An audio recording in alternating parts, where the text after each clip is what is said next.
At 0517 exactly on the 4th of March, 2026, somewhere over the Persian Gulf, an Iranian radar operator leans forward in his chair. His coffee sits untouched beside him, gone cold. His eyes are fixed on the screen. One contact, a lone aircraft, flying slow, flying low, flying alone across open water in the pre-dawn darkness. He stares at the return for 3 full seconds, blinking once as if his eyes are playing tricks. Then he blinks again. He cannot believe what he is seeing, and he absolutely cannot believe what he is about to do next. Iran has been on edge for weeks. Not the performative edge it projects for the cameras, but something quieter and more honest. The kind of unease that settles into military tensions when men with real information stop sleeping well. The satellite images circulating through Western intelligence channels do not lie. Freshly poured concrete over hardened bunkers, excavated earth piled in defensive berms around nuclear sites scattered across the country's interior, construction crews working in rotating shifts around the clock at a pace that signals one thing clearly to every analyst who looks at the footage. Not confidence, not defiance. Panic dressed up in cement and steel. Washington sees it. London sees it. Tel Aviv has seen it for months, and Tel Aviv has been quietly moving pieces into position in response. The entire world watches Iranian bulldozers work overtime under the harsh glare of floodlights, and everyone with a security clearance understands exactly what it means. A regime that buries its most valuable assets in hardened underground facilities does not bury them because it feels secure. It buries them because it is afraid, and it knows, somewhere in the honest part of itself, it does not show the public that what is coming may be something it cannot survive in its current form. Scared regimes do not go quiet. History proves this without exception, chapter after chapter, decade after decade. Scared regimes lash out. They manufacture moments of aggression to remind the world they still matter, that they still have teeth, that crossing them carries consequences the aggressor has not fully calculated. They choose targets that look soft. They pick engagements they believe they can control. They need a win, even a small one, even a symbolic one, because symbolic wins buy time with the domestic audience and buy doubt in the minds of adversaries who might otherwise be growing confident. On the 5th of March, 2026, he decides to manufacture one of those moments. The calculation on paper looks almost reasonable. The radar return shows a single American aircraft, alone, slow, flying a track that wanders closer to Iranian airspace with each passing minute. No formation, no escort, no electronic warfare support visible on any scope in the operations center. Just one aircraft, apparently lost or lazily indifferent, drifting through a stretch of airspace that Iran has been insisting for 40 years belongs to its sphere of influence. To the men in that operations center, this is not a provocation. This is a gift. This is the moment they can point to later and say the Americans came to them, alone and unprepared, and Iran responded with strength. Tonight, Iran decides to remind the Persian Gulf who it thinks owns these waters. That decision will cost them everything except the jets themselves. Even the jets will arrive home broken. The radar operator picks up the phone. The conversation is brief. The order is unambiguous. 2 Iranian F-14 Tomcats roll out of the alert hangar into the warm Gulf night, canopies dropping, ground crews stepping back from the exhausts, engines building through idle to military power with a sound that carries across the tarmac and out into the darkness. The pilots strap in with the practiced efficiency of men who have been waiting for exactly this kind of call. Iran's Air Force has been nursing these airframes since 1979, the same year the Sony Walkman first appeared in electronic stores. 46 years of smuggled components, sourced through shadow networks in Eastern Europe and Southeast Asia. 46 years of improvised repairs and engineering workarounds and maintenance logs that tell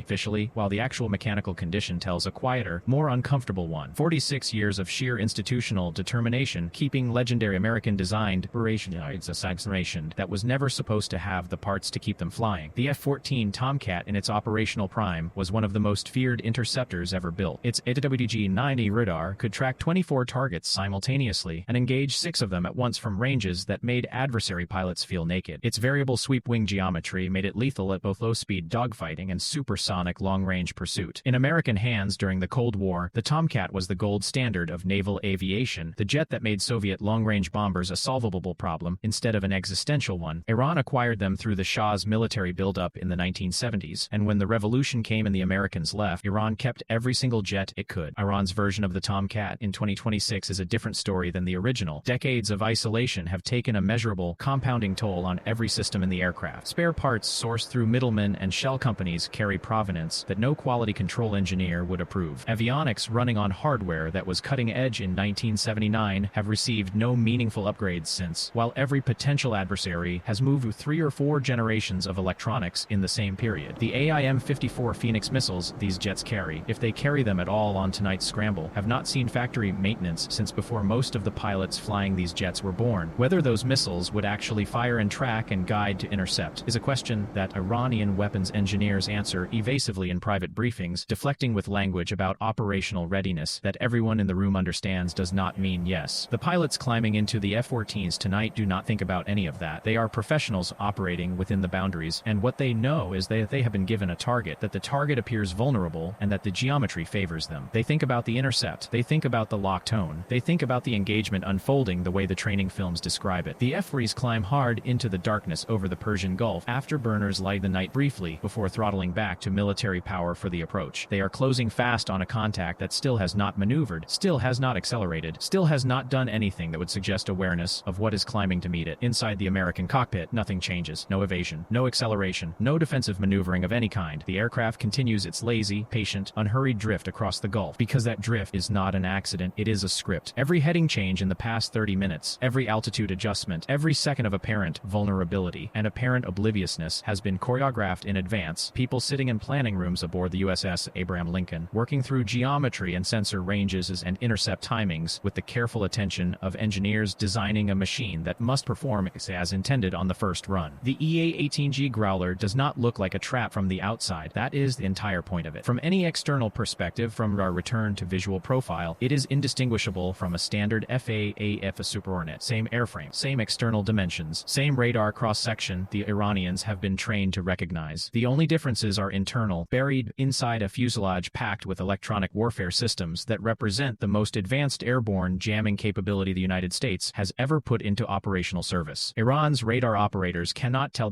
the difference between a Super Hornet and a Growler on a scope. That gap in their intelligence was not an accident of circumstance. It was engineered deliberately by the people who built the trap and placed the bait. Inside the Growler's cockpit, the pilot maintains the aircraft's patient, unhurried track with the calm of someone who has rehearsed this precise scenario hundreds of times in simulators and in actual airspace over the Pacific. Behind him, the electronic countermeasures officer monitors the approaching F-14s with the focused attention of a surgeon who has done this procedure so many times it no longer generates anxiety, only careful precision. The threat display lights up as the Iranian radar systems sweep across the Growler's fuselage, probing for targeting information. The ETO identifies every emission. He catalogs the frequencies. He builds the jamming solution with a methodical thoroughness that would look almost unhurried to someone watching over his shoulder. He does not touch his controls yet. The timing matters. Let them commit completely. Let them believe they have the lock. Let them reach for the trigger. At 35,000 feet, invisible against the pre-dawn sky in a way that is not metaphorical but mathematically precise, an F-35C holds its position. Its passive sensors have been tracking both Iranian F-14 since the moment their wheels left the runway at the Iranian airbase. Track files are open. Targeting data flows continuously through the tactical network that connects every American asset in this pocket of the Persian Gulf into a single coordinated picture. The F-35C pilot watches the intercept geometry develop on his display with the detached patience of someone at a chess game whose outcome was determined before the first move. He does not touch his weapons. He will not need to. Not tonight. Tonight is not about destruction. Tonight is about demonstration. The lead Iranian F-14 pilot pushes his throttles forward, closing the range with aggressive confidence. 400 meters. 300. His radar scope shows a clean, fat, beautiful return. The target is not maneuvering, not accelerating, not taking any defensive action whatsoever. It is simply there, slow and steady, and apparently completely unaware that two of Iran's capable interceptors have just arrived in its immediate airspace. His weapons system officer calls out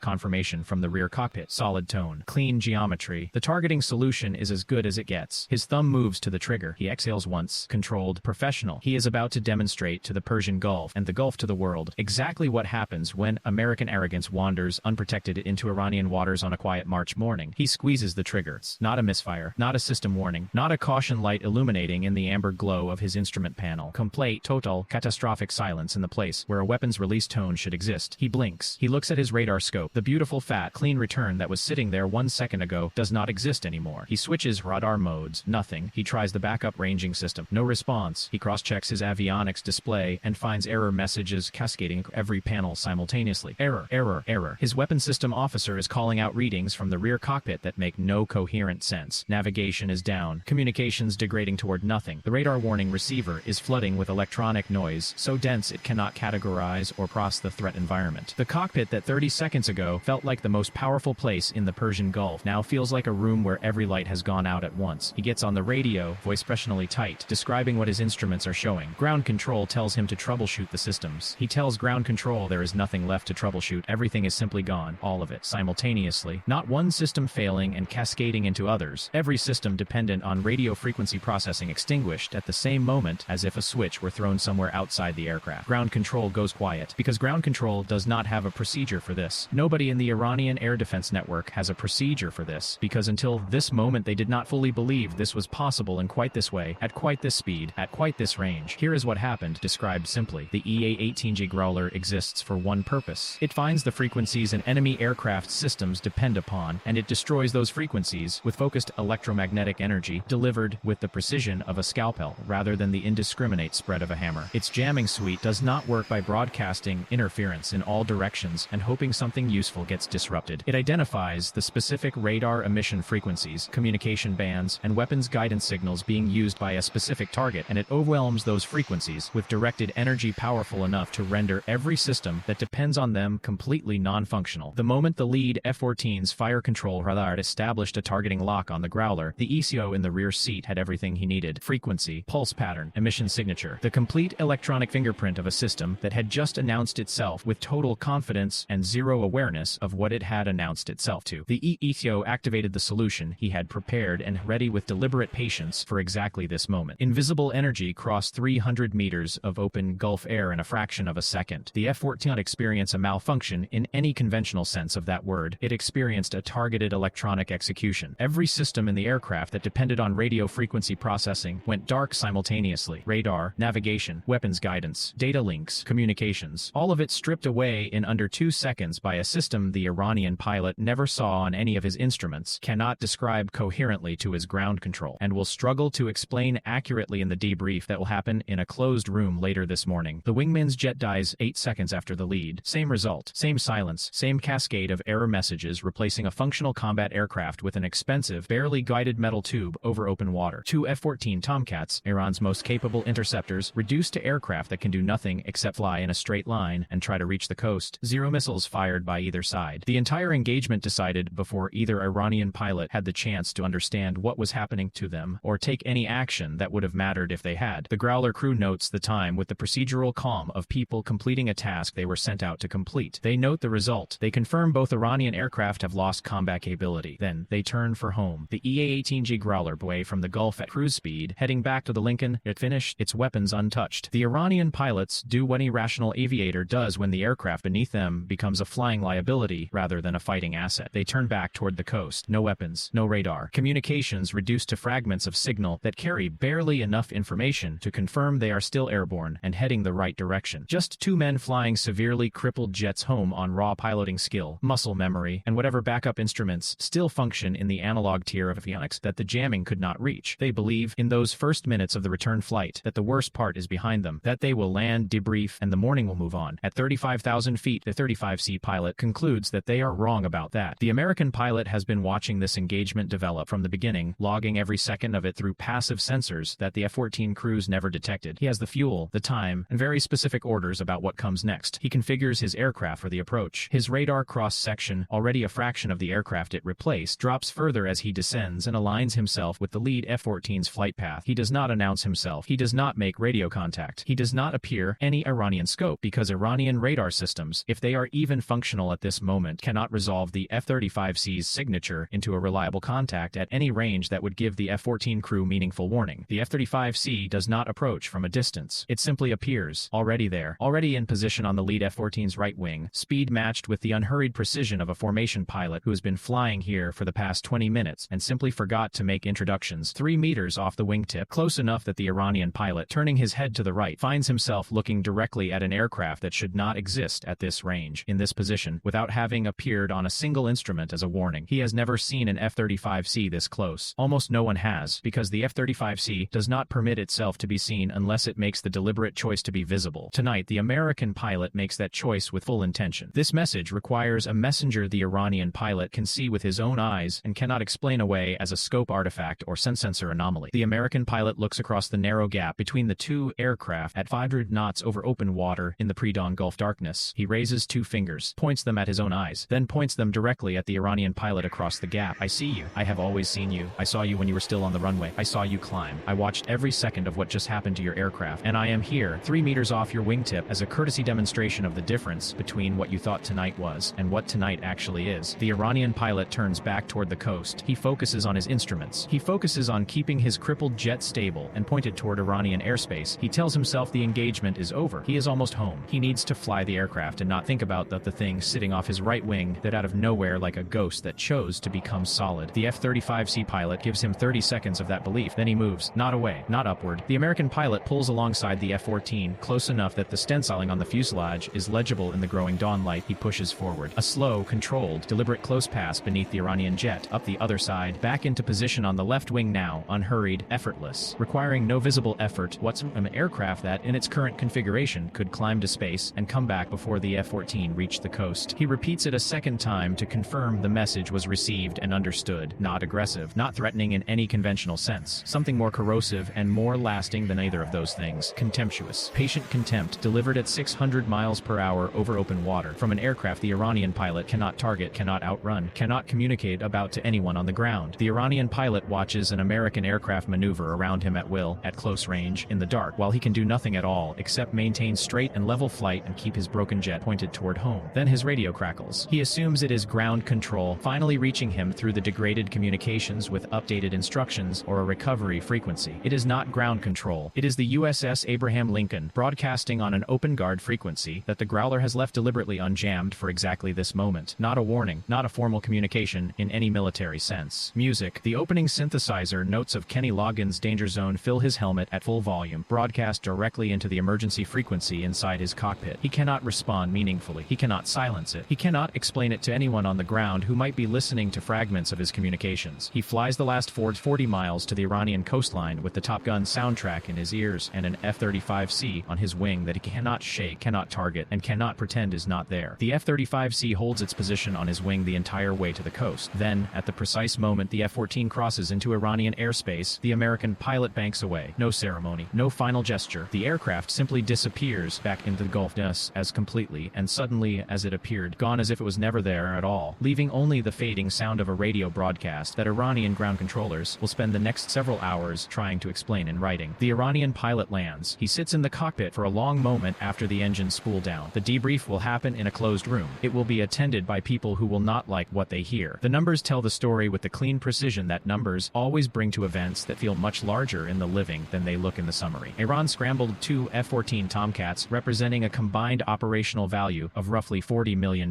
Both aircraft expended 0 munitions. Both lost full combat capability within 10 seconds of attempting a weapons lock against a target that had been designed from beginning to receive that attempt and neutralize it. The United States expended 0 munitions. 0 additional aircraft beyond those already on scheduled patrol. The total American cost for the entire engagement was fuel burn and flight hours for 3 aircraft that were already airborne, already tasked, already in position before the Iranian radar operator ever picked up his phone. This is effects-based electronic warfare operating at its highest level of sophistication. The doctrine is not about destruction. It never was. It is about demonstration. It is about choosing the precise level of response that achieves the strategic objective without creating a debris field that requires diplomatic management or casualty notifications that generate domestic political pressure. When you can reach inside an enemy's most capable interceptor at the moment of its greatest confidence, at the precise second it believes it holds every advantage, and extinguish every system it carries without firing a single round, you do not need to shoot it down. You send it home. You let the pilot walk into his commander's office and attempt to describe what happened. You let that description travel up the chain of command, becoming more concerning and less explicable at each level, until it reaches the people who make decisions about whether to try this again. That debrief happens in rooms never sees. Its effect on Iranian operational planning and on the quiet, unspoken calculations that precede every decision about confronting American ill power in the Gulf is more lasting and more consequential than any wreckage on the floor of the Persian Gulf would have been. Wreckage creates martyrs and justifications. A pilot who lands with a completely functional aircraft simply stopped working the moment it tried to fight creates questions that Iranian military leadership cannot answer in public and cannot fully answer in private either, because the full answer requires acknowledging capabilities they have spent years trying to convince themselves they understood. The USS Abraham Lincoln continues its patrol. Its battle group, invisible and present in the way that American carrier groups are always present and always invisible simultaneously, maintains its position in the Gulf. The aircraft aboard her will fly their scheduled sorties. The cruise, breakfast. The carrier will move through the Gulf with the unhurried confidence of an institution that has been operating in these waters for longer than most of the Iranian pilots flying tonight have been alive, and that expects to continue operating here long after the jets those pilots flew tonight have flown their last missions on borrowed parts and institutional determination. The broader lesson of the 5th of March, 2026 reaches beyond the specific geometry of this single engagement. Electronic warfare has lived in the shadow of kinetic combat for decades, underappreciated by publics that follow follow defense stories through the lens of explosion footage and missile counts and aircraft kill ratios. It does not photograph well. It does not produce the kind of dramatic visual evidence that moves audiences and fills briefing slides with satisfying imagery. But what happened tonight over the Persian Gulf makes one thing impossible to deny anyone who looks at it honestly. The most powerful weapon in a modern air battle is not the missile with the longest range or the most sophisticated guidance package. It is not the jet with the highest thrust-to-weight ratio or the most advanced engine technology. It is the system that decides when the other side gets to fight at all. And tonight, that system performed exactly as it was designed to perform. Iran entered this engagement on the morning of March 5, 2026, believing it held every meaningful advantage that a smaller air force can reasonably hope to hold against a superpower operating in its home waters. Experienced crew, a proven airframe with a legendary operational history, home territory with established radar networks and ground control infrastructure, favorable intercept geometry, a target that appeared isolated, slow, and unaware, everything the tactical calculus said it needed. The EA-18G Growler, the F-35C, and the crew of the Abraham Lincoln revealed in under 10 seconds that Iran was playing a game it did not understand on a board it could not see, against an opponent that had read every move before Iran made it and had been waiting, patiently, professionally, for Iran to commit fully before showing its hand. The Persian Gulf belongs to no single nation's declaration. But on the 5th of March, 2026, in the 37 seconds between the Iranian radar lock and the moment the F-35C banked away at the Iranian coastline, the question of who operates in these waters with impunity and who operates in them at the fronts of American electronic dominance received an answer that required no press release, no formal statement, and no diplomatic communique. Just a pilot landing with a crippled jet, a radio still playing Danger Zone, and a story he will spend the rest of his career trying to find adequate words to describe.